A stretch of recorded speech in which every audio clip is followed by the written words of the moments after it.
White House Correspondents' dinner, yeah, that happened over the weekend. And it reminded us of two sad realities. One, elite gatherings of any kind have become nothing more than narcissist retreats with a camera. And two, our president is cognitively out to breakfast, lunch, and dinner. The show starts now.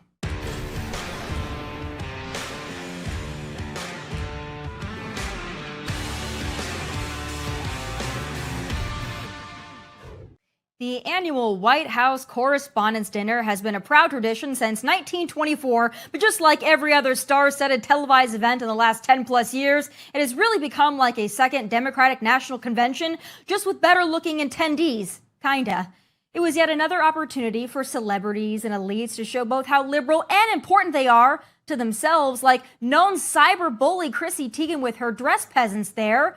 Where can Joe get handlers like that? They really seem to be on top of their game, and I just gotta love it. But the evening wouldn't be complete without a leftist comedian making raunchy jokes about how much he hates Republicans, values, and well, half the country, and this year was no different. Roy Wood Jr., who I guess is a Daily Show correspondent, was this year's pick. And while some of his jokes were half to three-quarters of the way funny, there was one that didn't land well because, well, it was disgustingly inappropriate. Take a listen. And also, speaking of drag queens, can we stop with the grooming stuff? Can you stop talking about that? Drag queens are not at a school to groom your kids. Stop it. And even if they were, most of them kids gonna get shot at school. It ain't no problem. You know, I'm aware liberals really want adult men to be able to dress up as women and shake their family jewels in the faces of children, but to bring up children being slaughtered and try to make that leap was distasteful even by liberal standards. But speaking of standards, I'm hoping the 81 million Americans who voted for this the first time around learned their lesson. Roll it. Jill, Kamala, Doug, and I, and members of our administration, are here to send a message to the country and, quite frankly, to the world. The free press is a pillar, maybe the pillar, of a free society, not the enemy. But the truth is, we really have a record to be proud of. Vaccinated the nation, transformed the economy, earned historic legislative victories and midterm results, but the job isn't finished. Roy, the podium is yours. I'm going to be fine with your jokes, but I'm not sure about Dark Brandon.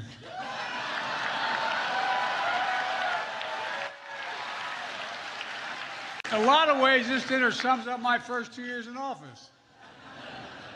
I'll talk for 10 minutes, take 0 questions, and cheerfully walk away. We've been able to bring home dozens of hostages and wrongful detainees from Afghanistan, Burma, Haiti, Iran, Rwanda, Venezuela, across West Africa, around the world. Who the actual hell did we rescue from Rwanda? And did we trade another merchant of death for him, her, they, them? You know, Rwanda. What is Rwanda? Is that like Wakanda or Narnia? Or is that just what they call the basement where they keep Joe? I don't know, but good Lord. And the Democrats really want us to believe they're excited about his re-election bid? Good luck with that. Seriously, good luck with Dark Brandon. Joining me now with his take on that and so much more is 1776 Project PAC Chairman Ryan Girdusky. Ryan, it's great to have you. Did you watch the White House Correspondents' Dinner? I know it's probably your favorite event of the year. I watched some of it. Joe Biden was actually pretty funny. That one line about going to sleep and not taking questions was actually pretty funny. The host was not that funny, and I don't understand why there wasn't more humor directed at the press. There's a couple things about Don Lemon, a couple at Tucker Carlson, but they really could have roasted the press. They could have said, oh, here's the MSNBC lineup, one angry black lady and 4 white liberals with no black neighbors.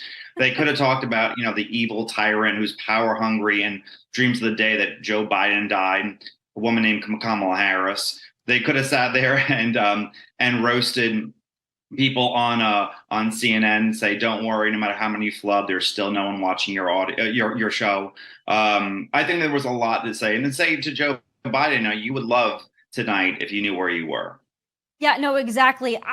again, there were some jokes that he made that were funny, but they're also so true that that's what's shocking and concerning. Because yes, I mean, that did really exemplify his presidency, but that's why we're in the state that we're in. And so I think all of us, we can laugh about it, but also it makes us want to cry inside, at least myself. And then tonight we've got the Met Gala. So the liberals, they just love celebrating themselves. Probably no one's going to really care that much about that freak show either. But I want to move on. Go ahead. Oh, sorry, go ahead. No, I was going to say, I think the biggest shocking thing is that Joe Biden's big joke was, and his funniest joke was, I am unaccountable to you. You know it. I know it. And you don't care. And you will still not hold me accountable. And it's funny you're right. It is funny because it is true. And they are not going to change anyway. Do you think anybody in that room is actually excited that is supposedly their nominee for 2024? I'm not even sure that the best actors in the room could fake that. I don't think there's anybody that's got a lot of excitement for Joe Biden or even Kamala Harris. I really just don't think this is a big celebration. And I think if they're being honest, they know that it's really a train wreck and we're watching it happen.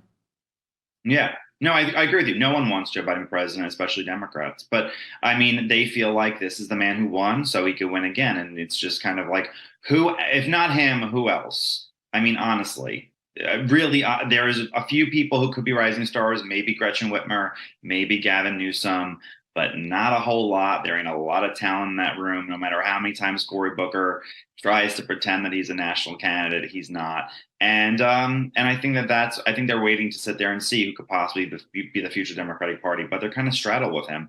And it'll be interesting to see if anyone gains any traction in the small Democratic primary that they have coming up.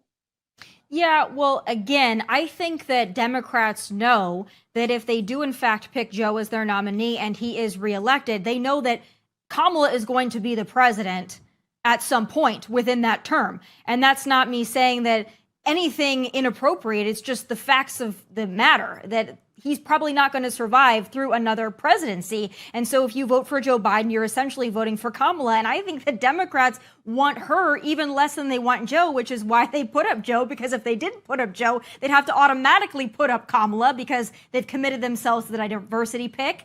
But I want to get your take. I've had this theory for some time now. I'm going to stick to it. I think once Ron DeSantis announces, I think that they're going to be very worried if he starts to climb in the polls, if he somehow is able to overcome, the mega crowd and become what looks like our nominee. I think that they will throw Biden under the bus, and I think they will bring Gavin Newsom up. And I think that they'll pay Kamala off in some way, shape, or form to have her sail off into the sunset and bring Gavin in full force. I still think that's what's going to happen if Ron DeSantis does well in the primaries and leading up to them. So here's the thing. Even Trump's own polls show him losing to Joe Biden. And I think Democrats are very comfortable by the fact that they know they can beat Donald Trump. I mean, every poll suggesting that he's going to lose basically all the states he lost in 2020 plus North Carolina. They are rooting openly for Donald Trump to be the presidential candidate. The only thing I can think with Ron DeSantis' 6 weeks abortion ban bill is unpopular, but he is young, he is dynamic, he makes Florida a super safe Republican state, and he is not as alienating in the suburbs. I don't know if they would sit. I don't see here's the thing. The people that decide the Democratic primary in this country as of right now are Black older voters in the Deep South. That is the Super Tuesday states. They've changed the primary cycle, so older Black voters have an even bigger say in this electorate cycle. I don't think Gavin Newsom or anybody has more loyalty in that audience than Joe Biden. And so I don't know, unless Joe Biden, knock on wood, I'm not wishing this on him, but unless he died or was really too ill to do it, I don't think that they would have a way to get rid of him, because I don't think that older Black voters would support, Gavin Newsom, the guy who, kind of looks like the main character from American Psycho. I just don't see how they're going to find that level of support. I would agree with you, but I think that Gavin Newsom panders so well. I mean, he's talking about reparations every other week at this point. He makes race a big issue. So I'm not going to count him out because I lived under his dictatorship for several years. So I think as disgusting as I find him, I also know he's charismatic. So that does worry me a little bit. But again, people are not really voting for Joe or for Gavin. They're voting against Donald Trump or against Ron DeSantis. But I think there's a much better chance that they won't vote against Ron DeSantis because they want to give the man a chance. And I do think, and I want your thought on this, those older black voters, the older voters in general, I think that they would be maybe keen to switch over and vote for Ron DeSantis, even if they vote Democrat, maybe their whole lives. I think they would give that man a chance. I don't think he has turned off that group of people. So older black voters are the most loyal Democrats in the entire world. They're not going to change for any Republican. If Jesus Christ was running as a Republican or Martin Luther King Jr., they'd still vote Democrat. That's just how older black voters are. Younger black voters are more independent than older black voters are. But older voters in general were very turned off by Donald Trump and how he spoke and his mannerisms, in how he spoke about women. There's certainly a large people. Trump did not do that great with older voters, and older voters, by the way, are changing. The World War II generation has basically died out. Silent generation is in their 80s right now. The baby boomers are in their 80s and 90s. The baby boomers are in their 60s and 70s. This is a much different electorate, and the Generation Z has just started voting. Now, Gen X has become more conservative over time. Millennials, despite the Financial Times article, which wasn't true, have become more conservative over time. But nonetheless, you still have to bridge that gap, especially with people who find his personality, off-putting, and the way he speaks, off-putting, and find him as a not serious person. That is a huge culpability. And remember, in these giant swing states, in Nevada, in Arizona, in North Carolina, in Texas, the amount of people who have moved to these states since 2020 is larger than the win margin in many cases. So the electorate has completely changed. Not only have older voters died, newer ones come up, but so many people have moved to those states, and we don't really know who they are. A lot of them, even if they're like California Republicans or New York Republicans, they're probably a lot more moderate in terms of how they appeal to people than maybe Southern Republicans who lived there forever. Yeah, which is exactly why Ron DeSantis, I think, would do incredibly well in these states that are need to win states. That brings us to, you mentioned the abortion ban. We talked about this before it happened, and I agreed with you wholeheartedly, and I still do. However, I'm curious what your thought is on this.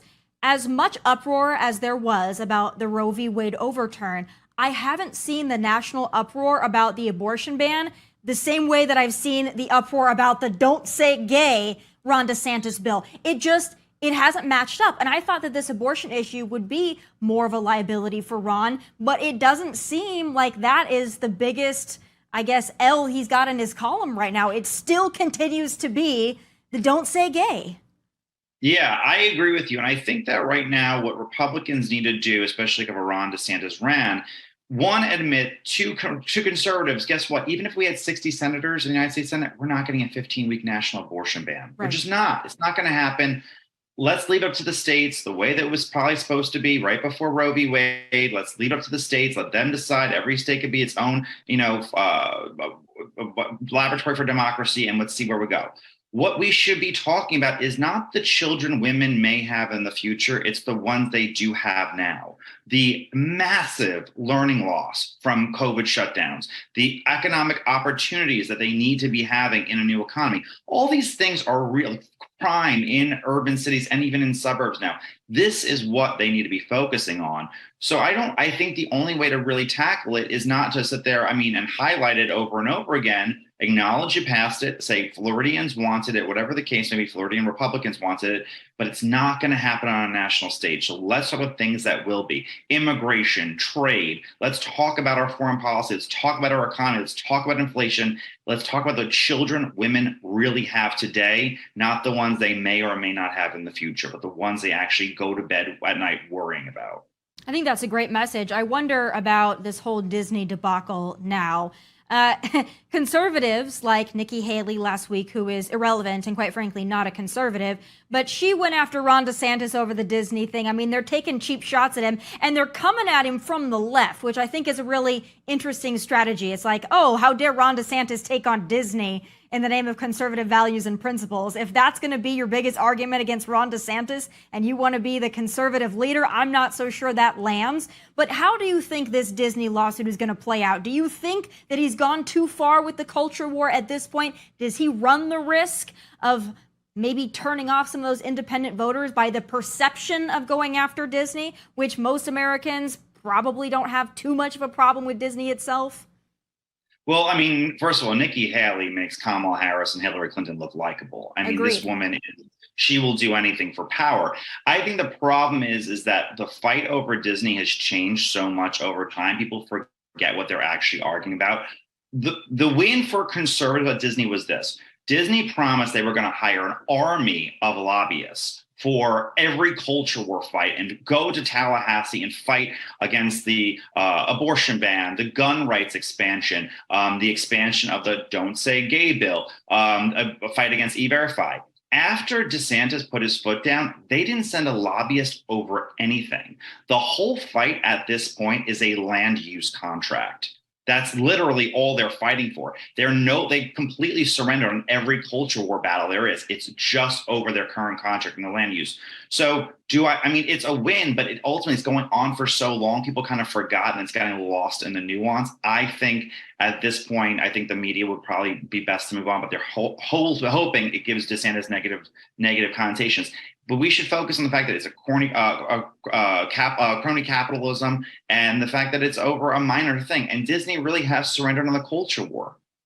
Yeah, if you ask your average voter on the street, though, about the DeSantis versus Disney battle, they would probably tell you that DeSantis wants to keep gays out of Disney. That's what they would probably tell you. Unfortunately, the same thing with the Don't Say Gay. We're losing the messaging. So I think Ron DeSantis has to get out in front of that a little bit more and make sure that he's explaining. Last thing I want to say in the DeSantis world is the world tour that he's currently on. Now, he's getting flack for it. But again, if people are out there, because one of the criticisms I heard of DeSantis is that he has no foreign policy experience. You know, he served our country, but I guess that doesn't count. They're saying he doesn't have foreign policy experience. Well, now he's going on this, I guess, abbreviated world tour to say, hey, listen, I can engage with world leaders. Look at what I'm able to do. I don't see it as a negative. Florida's doing well. He's taking care of business in his state. But there are some that are also using that to attack him. When I say some, I mean other Republicans. What do you think about his tour? I mean, listen, here's the thing with other Republicans. There's essentially two candidates in this presidential race, Trump and DeSantis. Everyone else is vying for another job, and they're just there to run for president and take a few percentage points and some donor money. I think that the world tour thing has gone on a little long. What I think DeSantis needs is an inspirational message for what he wants to do for America. The idea of making America Florida is not enough. You can't plant palm trees in Michigan. I think that you really need to speak to the worries and concerns of people and have an aspirational American message. The world tour is not bad, but I don't think it's doing as much for him as maybe it should be. I think that maybe he could have waited to do it if he won the nomination. But I think that right now, an American tour where he had an aspirational message for the entire country would be very beneficial. And I think the question I hear from Republicans all the time is, I don't know what he actually stands for outside of what he did for COVID. And that's good for the sake that he gets a chance to really make a first impression a second time. But it's negative for him because a lot of people don't have a big opinion of him. They like him, but it's not enough to sit there and overcome how they felt about Trump or that Trump, he was a good president or whatnot. So he needs to really sit there and attach a real national message, an inspirational message, an attainable message to the people in the swing states, in the early primary states, and in the Midwest, and really get that going very, very soon. I agree with you. Last thing I want to talk to you about, because you wrote, a very interesting article that I think the American people need to see about how Biden, and when I say Biden, I mean his handlers, are going to use NGOs with this border crisis situation, and it's going to be worse than we could have ever imagined, but the average American might not be aware of how they're going to manipulate and contort this thing. So I want you to explain to my audience what you see happening and why we should pay attention. So Title 42, which was the Trump era policy to sit there and push people back on the other side of the Mexico border, migrants, to get them back on the other side of the Mexico border very quickly, is ending on May 11th. What Biden and his administration is doing is having overseas immigration facilities to sit there and bring people in where they can claim asylum overseas. It will be run by NGOs, non-government organizations. So it's not like the American embassy in Colombia or in Nicaragua or something is going to sit there and be processing these people. They will be companies, and they will be nonprofits rather, whose job it is, whose money requires them to sit there and actually bring people into the United States at $125,000 a year right now. That's what Biden is hoping to sit there and bring in, much, much higher than the Trump numbers. So I think, so that's the important thing. Now, they're all admitting that once Title 42 goes, there'll be a surge on the border. But what Biden's hoping to do is sit there and get more people processed this way overseas with these NGOs, so that way it doesn't appear there's a massive border crisis, even though more are coming in the country. Exactly. It's, oh, we'll process them there, we'll bring them here, but then you won't see those photos that really only Fox News drones capture, because they're only ones that really seem to give a damn, of these people flooding in mass numbers, because that tends to maybe make the American people understand what a crisis this is. No, they'll just do it there, and then who knows, fly them in the dead of night. You're exactly right. The border issue, whoever our nominee is, has to make that an issue and make immigration an issue the way Donald Trump was able to do in 2016. A lot of people voted on that, and I think that message is partly why he won that election. But Ryan, thank you for always being here and shedding some light on the important issues with some logic. And maybe next time I talk to you, we'll have a Ron DeSantis officially in the ring so they can all take a bite at him, and it will be their actual competitor. Thanks so much for joining me. Thank you, Tomi. Still ahead, nobody had an issue with the trans agenda until it started coming for children and real women. But I've got Blaire White on deck, and we're getting into it all. That's next. A Delaware County councilman is coming out as transgender and a woman of color. Delaware County Councilman Ryan Webb announced that he now identifies as an Indian American woman. Since that announcement, he's received some support, but a lot of backlash, many calling him childish, despicable, even calling for things like execution. In a statement Webb gave to ITMate, he says, quote, "It is unfortunate that I cannot simply be given the same space and respect to explore my identity that so many of those targeting me demand for themselves. It's possible I may change my mind down the road. The process of identity exploration is complex, and oftentimes at the end of our personal journey, we end right back where we started." Webb goes on to tell ITMate this is just his true, authentic self. Well, in a hypocritical yet completely expected plot twist, LGBTQ activists are demanding Ryan Webb resign, claiming he is mocking trans people. Okay, now do Leah Thomas, who pretends to be a woman to win trophies, or the new favorite, Dylan Mulvaney, who pretends to be a woman to make money and endorse women's products. You know, if the Rainbow Mafia wants to make a laughingstock out of women and do it under the guise of tolerance and exploration, then why the hell should the rest of us be precluded from doing the same? Joining me now with her take on it all is host of the Blaire White Project, Blaire White. Blaire, it's great to have you. Hey, Tomi, you interviewed me many moons ago, so it's cool to talk again. You know, so much has changed. I think every week it changes a little more. I think that the oppression totem pole just gets higher and higher and higher. But this is where we are today. And I want to jump right in with probably the topic that's been on most people's minds in the last, I guess it's been almost a month now, is the whole Dylan Mulvaney of it all. I really want to get your take. And of course, I know your tweets and I know your stance from that. But I want you to explain to my audience what you think of somebody like a Dylan Mulvaney. Do you think that Dylan Mulvaney is authentically somebody who believes in his mind that he is transgender, or is this all a front and a farce to make money? So while it's impossible to get into the hearts or minds of other people, don't know what's going on in that person's head, I personally don't believe it's actually a trans person, for the simple fact that if you look at Dylan's history, Dylan is a trained actor, a theater kid. And what I believe is that Dylan has constructed a character that is good for the TikTok algorithm. If you look back at Dylan's earliest videos, Dylan tried on a bunch of different identities. This is the one that stuck. This is the one that got him to the White House. And what's really unfortunate is that, Dylan has now become the most visible trans person in the corporate press, but kind of sucks to be, an actual trans person, have someone that you don't even think is trans representing you. To me, Dylan has constructed a character using the most offensive stereotypes about women and about trans people, and has used those to really leverage himself and get attention. So, I think of all the people that I've met, through my life. I've met trans people that have served in the army. I've met trans people that are lawyers and doctors, and people that are actual participating members of society and don't go through life like Dylan. And so I think of all the people that would be more worthy of being on a Bud Light can. Not that I drink Bud Light, but yeah.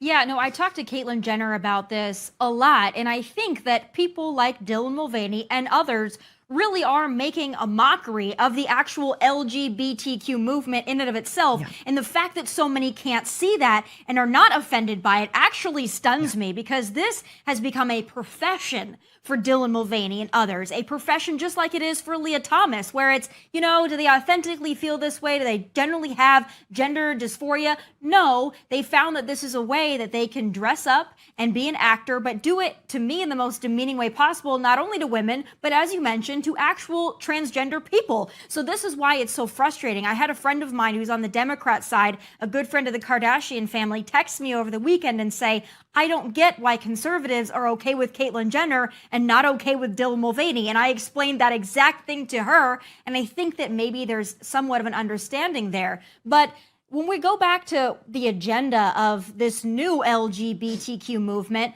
I want to know why you think this movement has become about transgender surgeries for minors and drag queens for children, because that seems to be the two biggest gripes that this new LGBTQ movement has on the agenda. Well, you know, it's really unfortunate to be a trans person that really doesn't recognize the trans community or the LGBT community at large anymore, at least on the ideological side. I get that there are individuals, and I take every individual as they come. But when I look at the goals of activists, it's completely antithetical towards my goals, and it's irreconcilable in terms of beliefs. So when I transitioned 8 years ago, the idea that this was something for kids was absolutely not even a thing. There was no one around me that I knew that was trans or transitioning that even considered that to be, you know, part of what should be happening or what we should be fighting for, right? And so that, to me, I've been speaking out against children transitioning, child sex changes, surgeries that, you know, permanently alter the bodies of children in the name of trans ideology for years before it was even a national conversation. So it's actually really horrifying to see how prevalent it's become, how common it's become, and how it's now, you know, there are people in the White House, including Joe Biden, of course, advocating for it, while we're looking at other countries in Europe that were sort of early, you know, fighters for this issue and were transitioning children years before even we did in America. And they're reversing course. They're saying, you know what, we're seeing this have some, you know, bad outcomes. There's an interesting study that followed a bunch of gender dysphoric biological males from, I believe it was 2002 to recent. And it showed that 88% of these children actually grew out of that gender dysphoria if they were given the opportunity to grow. And that actually goes right in line with what I believe, which is transition is something that should be reserved in extreme cases for people that have that condition, and it persists through their adult life when they're actually capable of consenting to these surgeries that do change your body forever. I don't think any sane person, whether you're trans, black, white, anything, thinks that children can consent to sterilizing themselves. And that's what happens when you take hormones and puberty blockers. You cannot have children. The idea that a 13-year-old can have their mind made up on that front when they can't drive, they can't get a tattoo, they can't get a piercing. You know, you can't even rent a hotel room until your mid-20s in some states.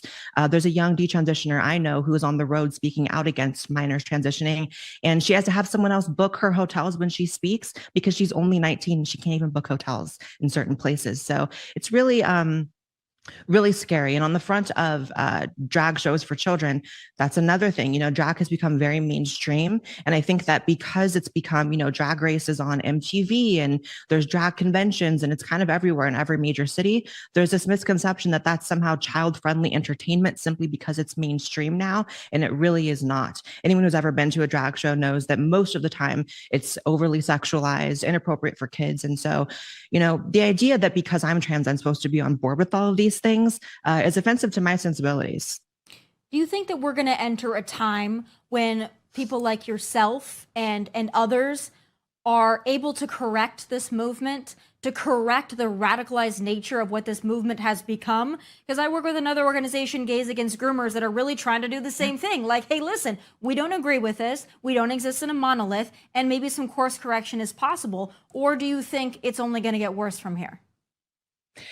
I think things will get worse before they get better, but I think it will have to correct itself. What's happening now is not working. Even if you just want to look at the fact that, the LGBT community and activists, and I do make the distinction because oftentimes they are very different. Activists claim that what they want is societal acceptance, that they just want people to accept and to love LGBT people. Well, if you're looking at the methods they're using, it's doing the opposite. LGBT acceptance rates are declining even among young people for the first time in almost a decade. And that's to be noted. So clearly their strategy isn't working. So I think it will correct course. I think the difference between gay people and trans people is, first of all, there's a lot more gay people. So there's a lot more of them that are willing to speak out and form these great groups like Gays Against Groomers, like you mentioned. And with trans people, traditionally, and what trans people used to be before this new activist wave, the goal was to sort of just blend into society and not make a lot of ruckus. And so that is hardwired in a lot of the more rational trans people. So they don't want to be out there speaking against things and being on a podium like I am. So I do hope that people join and sort of correct course on this, because at the end of the day, children are being harmed. And like I said, I don't care what identity you have, what group you are a part of. If we can't rally behind children, then all is lost. Just keep it away from children. That's all that most conservatives ask. I have a clip I want to play for you and get your take on it. Here is a mashup of Dylan Mulvaney and Brittany Griner talking about their favorite topic. Let's take a listen. Everyone deserves the right to play. Everyone deserves the right to come here, sit in these seats and feel safe and not feel like there's a threat or they can't be who they are, or like it's just all eyes on them. So I think it's a crime, honestly, to separate someone for any reason. Like the articles written about me using he pronouns and calling me a man over and over again. And I feel like that should be illegal. I don't know. That's just bad journalism. So Blaire, there are people that purposefully misgender people and they do it to make a point. And then there's people who just quite frankly cannot keep up with the pronouns and the they, them, and the cis. There's a lot of straight people who don't even know what cis means. They don't know that they're cis. They don't understand it. There's so many definitions. Everything has become so wild at this point. But to have Brittany Griner sit there, who is a WNBA player, and say that there shouldn't be, it should be a crime to keep biological men out of women's sports, and then Dylan Mulvaney saying it should be a crime to misgender somebody. What is your take on that? And how would you talk to either of those about what they're advocating for? Well, first of all, I would say to both of them, calm down, because calling for people to be arrested for disagreeing with you, calling for, police to be involved, like, just stop. I think the idea, again, this is another thing I get a lot of heat for, but the idea that trans women should be involved in women's sports is 100% illogical. It ignores so many biological realities. It's insane that the trust the science side has the opinion of, biological males being involved. Like, we've had this figured out years ago. Sports have always been segregated by sex, and it was for a reason. Trans women have larger bone mass, larger muscle mass, larger lungs, larger hearts. It's an entire litany of reasons why that's the case. And in terms of Dylan Mulvaney, the idea that speech is being compelled by law is another thing that a lot of conservatives have an issue with. I moved to Texas a few years ago, and I've really gotten to know red state people in a way that I wasn't able to in California, even though I was still a Republican in California. I'm surrounded by nothing but, like you said, straight, non-trans, conservative red state people. And yeah, they can't keep up. And guess what? Neither can I. The list of pronouns, the list of rules that are changing every week. This is why I say that trans activists are actually the enemy of real trans people, because their goals are antithetical. Real trans people have the goal of integration into society, of respecting women, of respecting spaces. Trans activists have domination as their goal. They want to be able to go into spaces that they should not be. They want to be able to dominate women's sports. this cult and this worship of identity is so much of a separate issue than just trans people. You know, the idea that Leah Thomas can identify as a woman and go in to women's locker rooms is disgusting. You know, there's horror stories that have come out from the Leah Thomas case of, you know, genitals being exposed in front of women. And the idea that that is remotely acceptable or cool, all for the sake of not hurting Leah Thomas's feelings, is the issue. So I think, actually, I know, because I've gotten to know so many people now, you know, that are in this part of the country that maybe trans is more of a foreign concept to them. Literally, no one would have an issue with trans people if there were not, you know, calls to mandate speech by law and, you know, spaces being used that are inappropriate. So at the end of the day, it's about respect. You have to give respect to get respect. That's something I learned very early on as a trans person. And it's something that works. It's something that trans activists, though, refuse to do, which I find really upsetting. Well, I'm so happy that there are people out there like yourself, like Caitlyn Jenner, that are speaking some common sense into this and reminding people, especially people that find the whole concept of transgenderism to be so unfamiliar to them, reminding them what it truly is, what it truly means to you, and respect is at the core of that. That's the same thing that Caitlyn Jenner has told me over and over again. So you're welcome in the conservative silent majority movement. We're glad to have you, and thank you for using your platform to spread so much logic where it is greatly needed. I appreciate you, Blaire. Thank you. Have a nice day. Bye, You Tomi. as well. Coming up, an illegal immigrant murders 5 of his neighbors, execution style, but as the left will tell you, it was the gun's fault. My final thoughts are next. An illegal immigrant murders his neighbors, execution style, but the left still blames the gun that apparently went rogue all by itself. Oh, you know I have some final thoughts.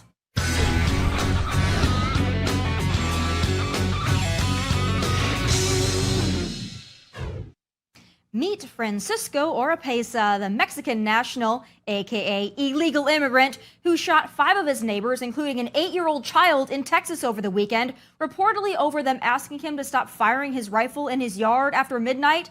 But I'm sure you'll just be shocked to know that not only is Francisco Oropesa an illegal alien with no legal right to be in Texas or the USA as a whole, but he's, wait for it, a criminal illegal alien who has been previously deported with multiple illegal reentries and God knows what else on his record. But the left wants you to believe this is just another incident wherein magical guns go berserk all on their own, so we must better regulate them. Well, I'm just spitballing here, but perhaps instead of infringing on the Second Amendment rights of law-abiding Americans, we just, I don't know, keep illegal immigrants and especially felon illegal immigrants from doing whatever the hell they please and tap dancing all over our national sovereignty and basic laws. But maybe I'm just being silly, folks. Maybe Francisco Oropesa was just here illegally in search of the American dream, but his damn neighbors just weren't letting him live his best life in this country he has no right to be in. I bet that's it. And clearly, our wide open border does nothing but enrich our country. And as we know, Second Amendment rights for Americans, bad.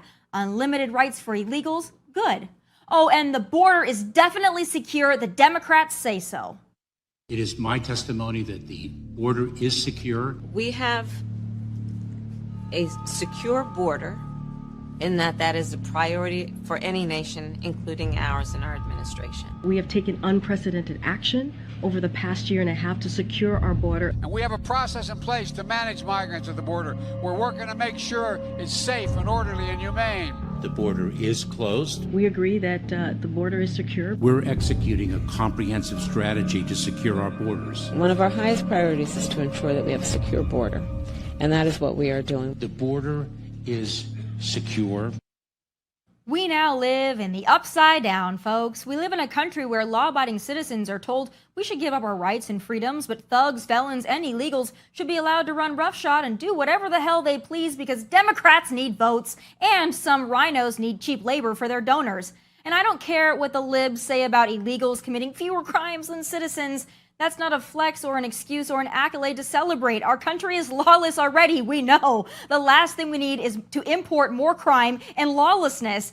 And while most crimes are preventable, I for damn sure know that every act of violence and every crime committed by an illegal immigrant or their prodigy, dreamer offspring was fully preventable. And guess what, friends? Next week on May 11th, it's about to get a whole hell of a lot worse. But the Democrats won't tell you that because they've come up with a workaround. They're going to start processing these people in Guatemala and Colombia so as to reduce the appearance of a large-scale border invasion. They'll process them there out of your sight and then usher them in here. It's still an invasion, it just won't look as obvious, and they'll call it refugee resettlement. I know a lot of you have turned a blind eye to the border, and what's coming is about to smack you square in the face. And as for Francisco Opreza, I'm sure this story will be out of the headlines momentarily, given that every crime committed by an illegal or a trans seems to disappear like magic. But hey, those are just my final thoughts. Be sure to visit our OutKick YouTube channel, like and subscribe. From Nashville, God bless, and take care.